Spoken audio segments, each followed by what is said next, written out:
Hello friends, myself Professor Hemant Deshmukh.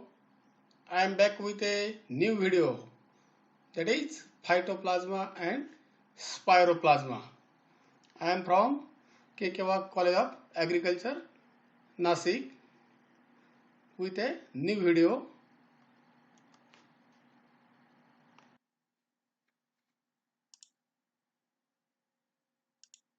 Now let us see the content of today's video.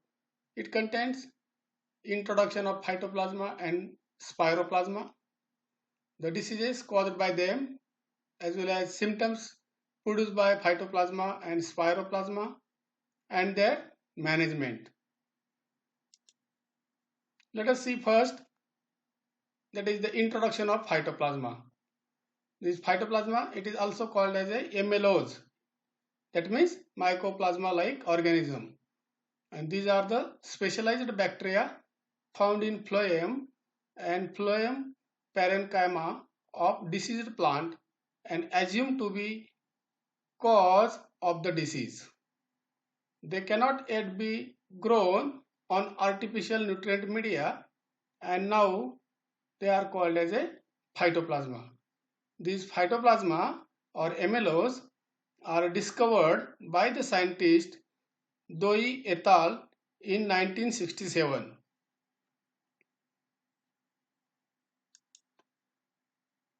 Now let us see the definition of these MLOs or phytoplasma.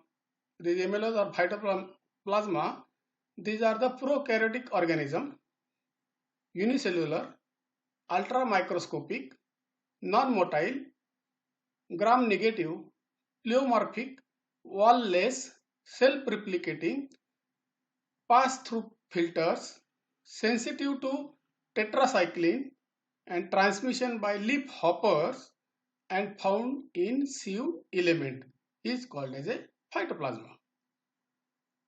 They reproduce by budding and binary transfusion of the cells. They lack of the cell wall, hence they are pleomorphic in nature. They are filterable organisms, contain both DNA as well as RNA. These phytoplasma contain a major antigenic proteins that makes up the majority of their cell surface protein. They are resistant to antibiotics like penicillin, cephalosporin and vancomycin, and susceptible to the tetracycline. Now let us see the important characteristics of phytoplasma. The first one, that is the size of this phytoplasma is varies from 100 nanometers to 1 micrometer. They are wall-less and covered by trilamellar unit membrane with lipoproteins. Cells of phytoplasma are pleomorphic in nature. They are aerobic to facultative anaerobes. They found intracellularly in phloem vessels of plants. Its genome is made up of double-stranded circular DNA. They are osmotically stable and they are self-replicable by transfer binary fission. Now next important characteristics, that is phytoplasma, they are obligate parasites and they are non-flagellated, non-spore former and gram-negative in nature. They are resistant to penicillin, but they are sensitive to tetracycline. They are transmitted by leaf hopper and grafting. They can be controlled by cross protection.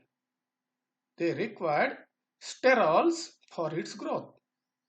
They can be controlled by thermotherapy by growing plant at 37 degrees Celsius to 40 degrees Celsius. For an example, mulberry dwarf disease which is caused by phytoplasma. Now, what are the different types of symptoms produced by phytoplasma? Phytoplasma produces different types of symptoms like yellows. Yellows, that means the yellowing and stunting of the crop or plant. Next symptom, that is, they also produce little leaf and virescence. Virescence means greening of flowers. They also produce the symptoms like phyllody. Phyllody means flowers turn into green leafy structures. This phytoplasma also produces witch broom type of symptoms. This witch's broom type of symptoms means the broom-like growth or massed proliferation caused by the mass clustering of the branches. And last symptom, that is bronzing of the leaves, also due to the phytoplasma. Now let us see the different diseases caused by phytoplasma or MLOs. There's several types of symptoms are produced by these phytoplasma or MLOs and produces different types of diseases in various crops. First one, that is citrus greening. This citrus greening is transmitted by phyllites. These phyllites are the vector which can transmit the citrus greening disease. Then second one, grassy shoot of sugarcane. This grassy shoot of sugarcane is transmitted by the insect vector aphids. Then third disease, that is Sesamum phyllodes. And this Sesamum phyllodes is transmitted by the insect vector leafhopper. Likewise, little leaf of brinjal is transmitted by jassids, and lethal yellowing of coconut disease is transmitted by the insect vector, that is leafhopper, planthopper, as well as dodder. Now second, that is spiroplasma. Now let us see the introduction of spiroplasma. The spiroplasma, these are the helical prokaryotes lacking rigid cell wall but can be cultured and bounded by unit membrane with RNA granules and DNA strands in nuclear region. The shape of the spiroplasma, they are spherical to slightly ovoid to helical and branched non-helical structure. These spiroplasma are discovered by Robert F. and Davis et al. In 1972. These are also wall-less organisms present in the phloem of diseased plant. Unit membrane are 8 to 10 micrometer in thickness with RNA granules and DNA strands in the nuclear regions. The helical filaments forms are motile and show two types of motility in spiroplasma.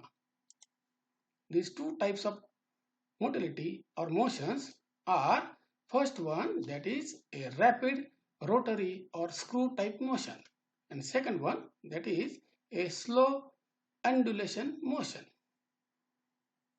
Now the important characteristics of spiroplasma.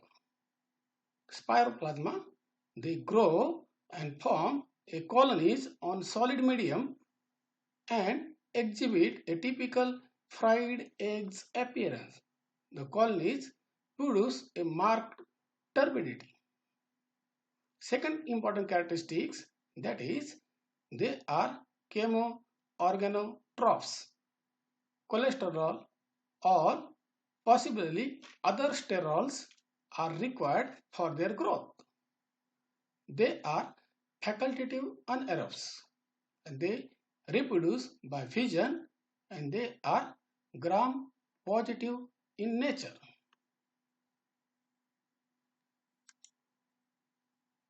The spiroplasma, they are also helical in liquid media.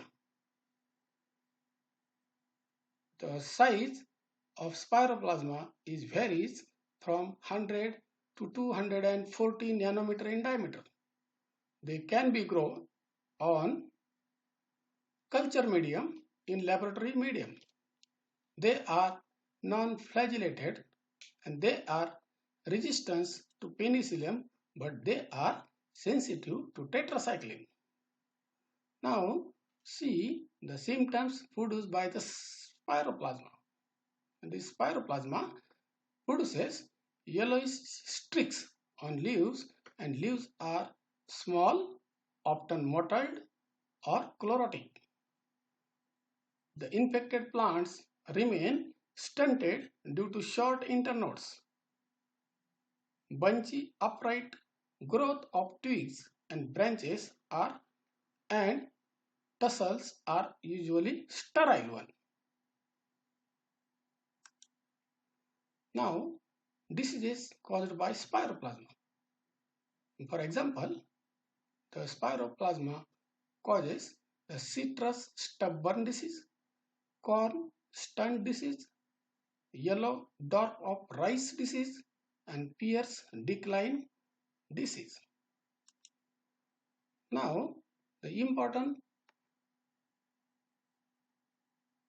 of spiroplasma and phytoplasma, that is the disease management of phytoplasma and spiroplasma. This how we can manage this phytoplasma as well as spiroplasma, and it can be managed by different ways. The first way, that is clean cultivation, in which remove and burning of disease affected plant parts and destroy weeds and alternate host. Then eradication of the diseased plants results in reduction in the inoculation. Third one, that is seed selection. The seed sets, rootstocks and scion should be selected from healthy plants. Hot water treatment is also useful for managing the phytoplasma as well as spiroplasma. The seed sets should be kept in a hot water at 50 degrees Celsius for 2 hours prior to the sowing. Treatment with the growth regulators like kinetin results in amylose degeneration and plant recovers. Use of resistance variety is also one of the important management practice in phytoplasma as well as spiroplasma. Injecting the trees with solution of tetracycline antibiotics at spraying of tetracycline antibiotics at the rate of 500 ppm at regular intervals also reduces the infection of phytoplasma and spiroplasma.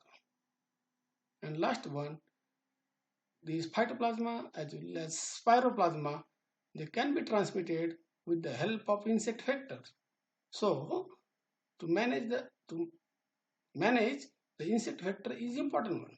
That's why control of insect vector by using a different insecticide is also important one for management of the phytoplasma as well as spiroplasma diseases.